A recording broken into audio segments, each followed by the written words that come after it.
All right, welcome one and all to Nature Child's Corner, a safe place to discuss mental health issues.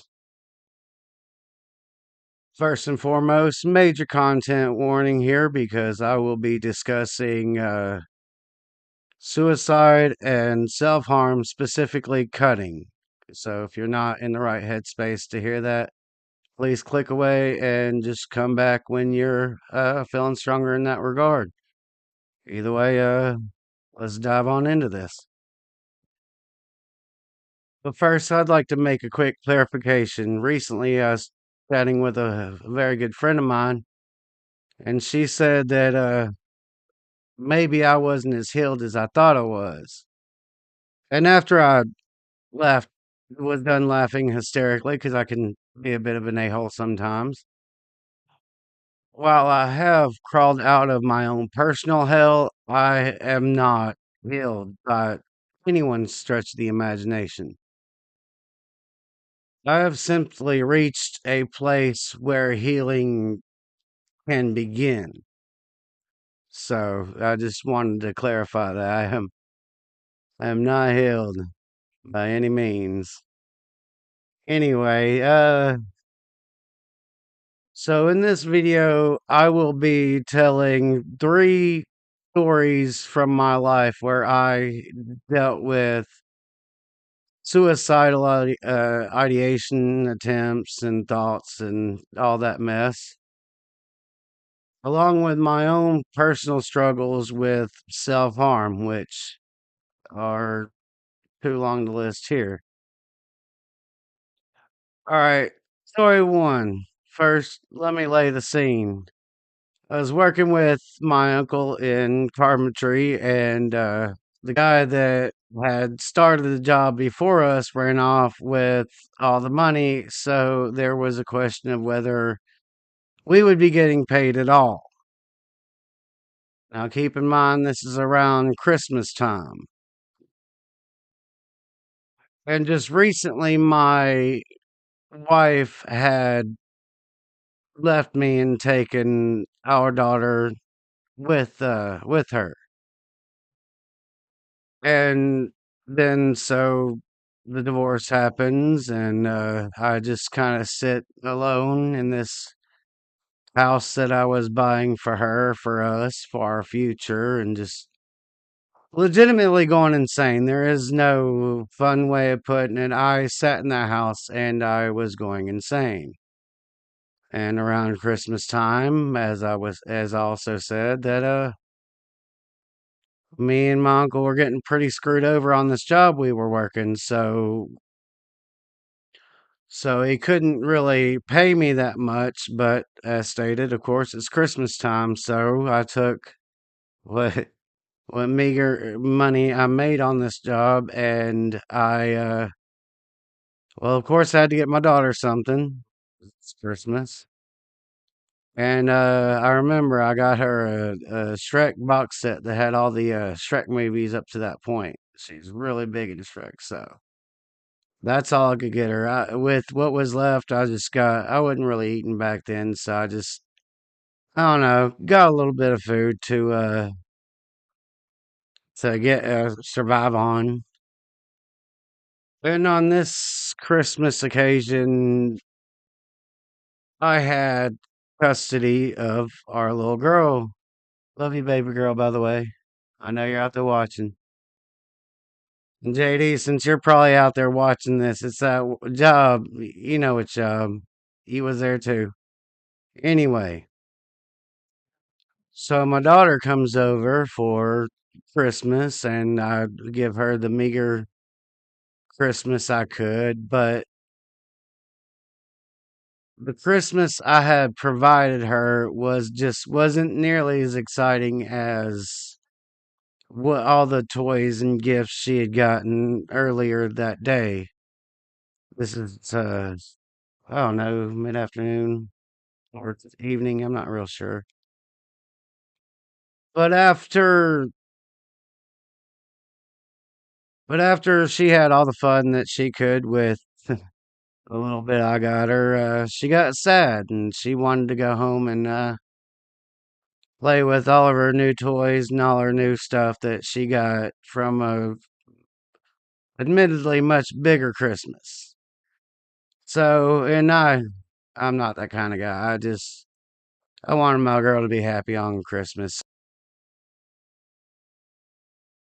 So I called up her mom, told her, baby girl's upset. She wants to spend time with all her new and cool toys. So her mom came and picked her up, and there I am. Sometime towards nighttime on Christmas Day, alone, losing, falling completely into insanity.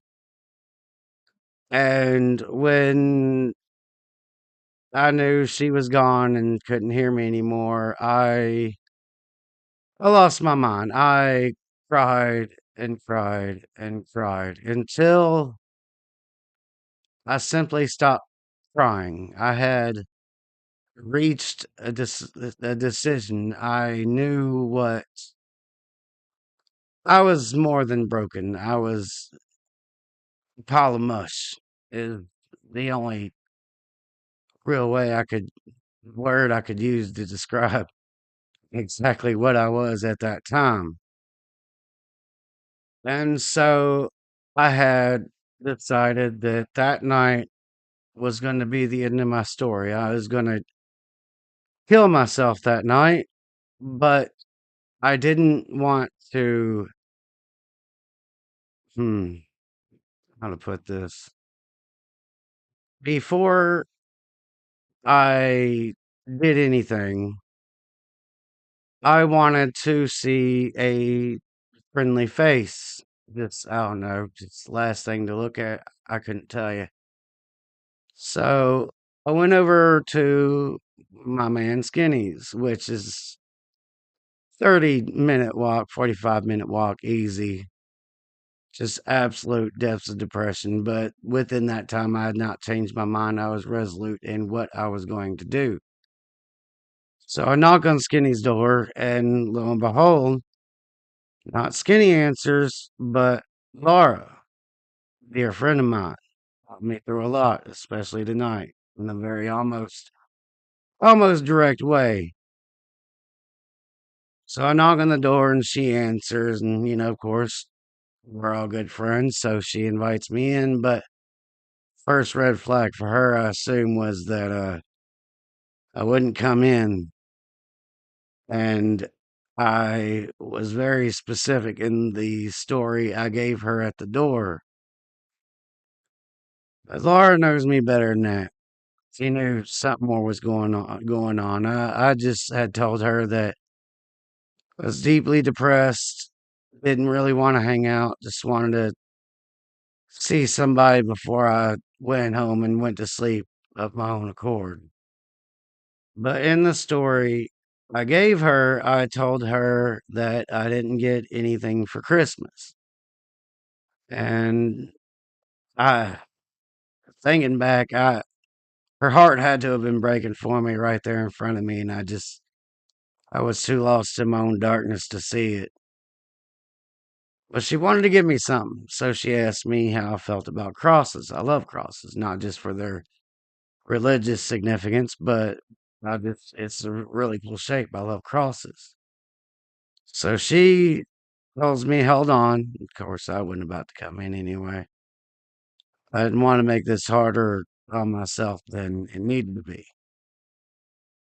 So she gets back and she gives me, and I still remember it's this really, really awesome little cross. I wish I still had it today, but with all the crying, praying, and just losing my absolute crap over that cross, it's probably for the best. Probably haunting a landfill somewhere, somewhere in Mississippi, I assume. No, wait, no, that would be in Idaho when I lost that. So somewhere in Idaho, I assume that there is this very haunted patch of dump somewhere. Anyway, so she gives me the cross, and I thank her profusely, and Another 30, 45 minute walk back home, and I was still resolute. But I don't know if it was the look on her face. I don't know what it was, but that night I screamed, I cried, I clutched that cross with all the willpower I had left in me. And as you can see, I did not actually kill myself on that night. It was the night of a million tears, but in the end, I survived it. I made it through, and here I am. So that was story one. So me crying deep, deep into the night until through intense emotion, I finally passed out and woke up. It was a beautiful, beautiful, bright day the next morning. That's rough. So, onward to story two. Now, story two and three have a bit surprising outcomes. Let me go ahead and tell you that much. Okay, once again, viewer discretion is extremely advised on this part. It's about to get hardcore. We are going to delve into part of my history of self harm, so please be ready to hear this. And so, once again, let me set the scene. The all these stories come from the era of my life that I call the Dark Ages. So that goes to show you how it got pretty dark during that period. So I had another long night of crying, screaming, and cutting myself. And back then, like I said, this is during when my first wife had left me. There used to be this guy, and I'm leaving this ambiguous for a reason. He used to call me up anywhere between, I don't know, 12 and 3, midnight and 3 o'clock in the morning. He would call me up, all liquored up, just, just laughing at me, essentially. Ha ha, you lost your family. Ha ha, you lost your daughter. Ha ha, you lost your wife. This, that, and the other. And usually I had the strength to argue back and, defend myself however I needed to do it verbally. But, and by the way, stories one and two, or two and three, are very alike in nature. So, after arguing with him for a bit, I didn't really have it in me that night or the night after. So I just hang up and I went back to my crying and I had had enough. I was done hurting. I was done suffering. I was done with life. I was done with everything. I was done with me. So I took the razor blade and now normally when I would cut, I always used to cut in dangerous spots, by the way. I have been clean of cutting for well over 10 years now. I'm actually quite proud of that. But back then, this was not the case. So I said, screw it. I was going to end my story right then and there. So I go to take it across my wrist. There is a right and a wrong way to slit your wrist in order to bring about your death. I am not going into detail on that. I'm just saying that there is a right and a wrong way to do it. I know how to do it the right way.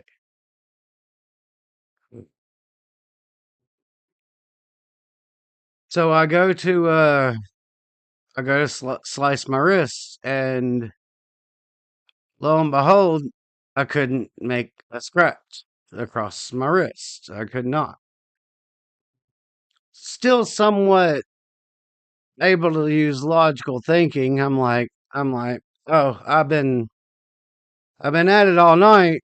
Literally at this point, up till this point, I had been tearing myself up something fierce. So I take it to my wrist, and I can't.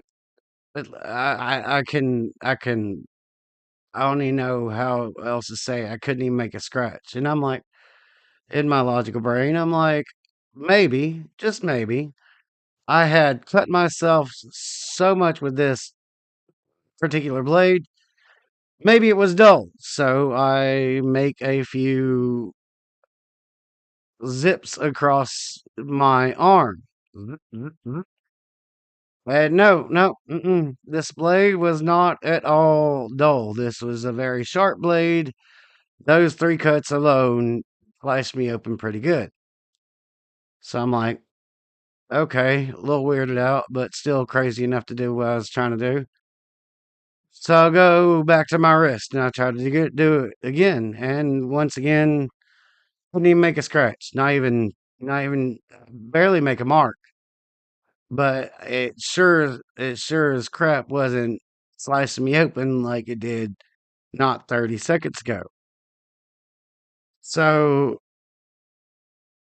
suicide attempt thwarted. I just, I'm just like to myself, I'm like, okay, well, that's weird. And once again, I cry myself asleep and wake up the next day. Story number two, or story number three. Man, I'm so bad at numbering. Jesus. Anyway, so same setup. Bawling, crying, self harm, cutting, blood. My God, it was horrible. You know, he calls, does his thing. And once again, I'm not feeling it. And I hang up from him. And once again, in my mind, I'm like, I've done it. I've had it. This is it. I'm doing it. Know what happened last time, but that's what I'm doing. I'm ending my story right here and now. So once again, after a night of cutting, I take it to the wrist, and once again, I can't make a scratch. Once again, make three test zips across my arm. Zip, zip, zip. Nope, this blade is very much still very sharp. So I take it back to my wrist and try to end it all one more time. And this time I have a realization. I witnessed at least a low level miracle that those 2 nights, because the blade would not. I've heard stories about this before where a string snaps, pills are puked up, a gun doesn't go off. But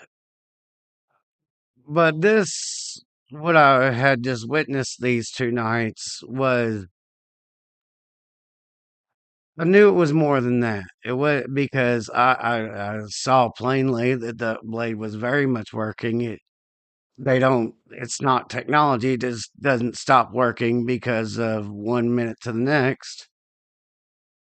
But in that moment, when I looked at my wrist and realized that I couldn't make even the slightest little scratch, this time not even a mark, I literally dropped the blade and outwardly said, "Oh my God," because I realized, call it God, call it fate, call it destiny.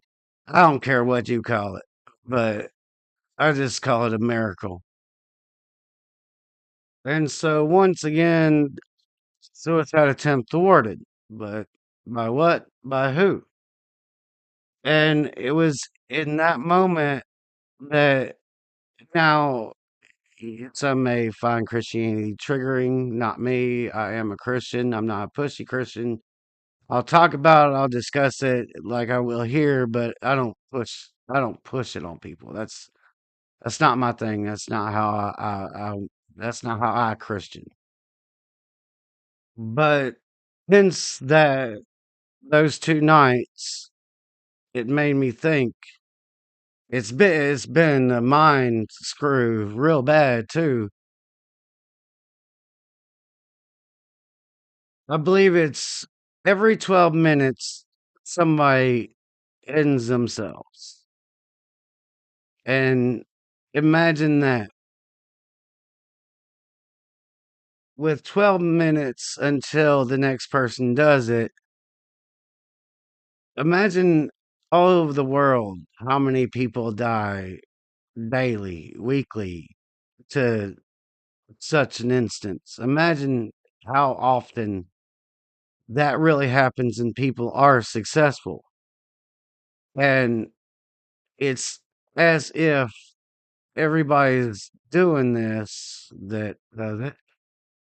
and God, I go to do it, and God just points his finger down at me, and he's like, "No, not you."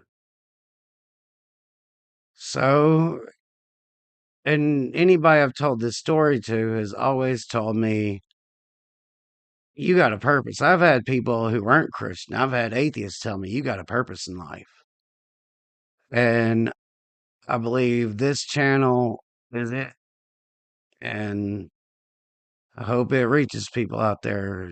I always told God if I had to suffer, then make it worth it. And if I can make this channel work, then it'll be absolutely worth it. I don't want anybody out there rushing to try this. This was my own story. This is my own parent miracle. So please don't do anything I talked about in this video. Just please, for me, for yourself, for everybody around you, don't do it. With all that being said, I made it this far, hopefully to help you. Reach out if you're at a critical point, is what I call it, and you might do something stupid. And then please dial 988 here in the U.S. That is the National Suicide Prevention Hotline number. Thank God they shortened it, made it a lot easier for folks in a tough way to remember that. Or if I inspired you at all to share your own stories, and please, please, please email, reach out to somebody. If it ain't me, you got a good friend, anybody, just somebody you think that will listen. Maybe there's somebody in your life that's trying to get you to talk and you refuse. Reach out. Maybe they'll help save your life. Like uh, good friends of my life have helped save mine through various means. But if you would are inspired to reach out to me, then please email me at naturechild420 at yahoo.com. And I would be happy to hear from you. You can tell me your story. We can correspond. If you're comfortable with it, want to get your story out there like I am mine, then, I'll if it's compelling, I'll ask, is it okay to share this? You feel free to say yes or no. It's all up to you. But either way, I'd like you to write in and share with me your story because I would much rather you crying over your keyboard, typing out, pounding out this email of your hurt and pain than for you to end your story in its entirety. Whatever you do, reach out to somebody, please. Whatever you do, please hang in there because you can make it through this. No matter how dark, I was so neck deep in self harm and insanity, and I crawled through, like I said, my own personal hell, and I made it here at this point. And I hope to you crawl through your own muck and mire and make it to where you yourself can heal. Anyway, if you are dealing with self harm, please stop. I know you're suffering, I know you're hurting, but physically hurting yourself is not going it's not going to make anything better. In a lot of cases it may actually make your situation worse.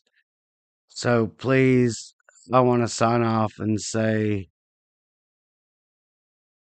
we are the nature child, and we hope you take better care of yourself and make it to that next bright, beautiful day where you can say, I did it. God bless and take care of yourself out there.